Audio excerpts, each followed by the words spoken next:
익산 원룸 사기 사건 피해자들이 고통을 호소하고 있습니다.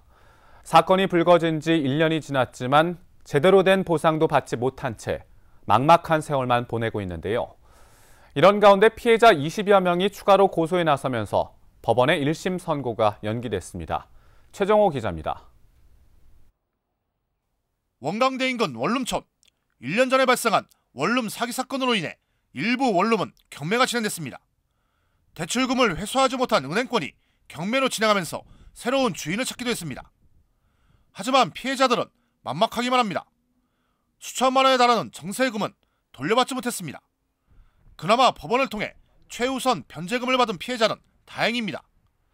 하지만 경매 개시 이후에 전입신고를 한 임차인은 소액 임차인보호법도 적용받지 못했습니다.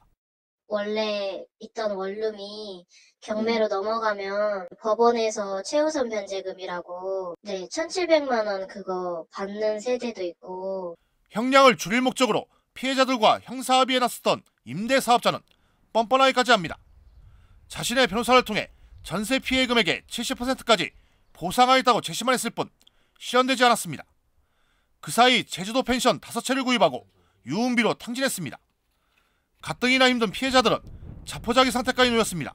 가해자 측에서 합의를 변호사 통해서 했었거든요. 갑자기 거기서도 돈이 없다 그랬나. 그래서 지금 그냥 기다리고 있는 상태예요. 솔직히 답이 없어요. 일산 원룸 사기 피해는 아직도 현재 진행형입니다. 피해자 20여 명이 추가로 고소했습니다. 지난해 공익소송에 참여했던 피해자들은 모두 96명. 이들의 전세보증금 피해액만 39억여 원입니다. 지난 21일 사기 혐의로 구속 기소된 임대사업자 46살 A씨에게는 징역 15년을, 31살 B씨에게는 징역 6년을 구형했던 검찰이 추가로 기소하면서 법원은 병합 결정을 했습니다. 앞으로 피해 규모는 더욱 커질 전망이고 28일 예정됐던 1심 선고는 연기됐습니다. 한 20여 명 정도가 또 추가로 고소했었는데 그게 또 기소가 돼가지고 연기됐습니다.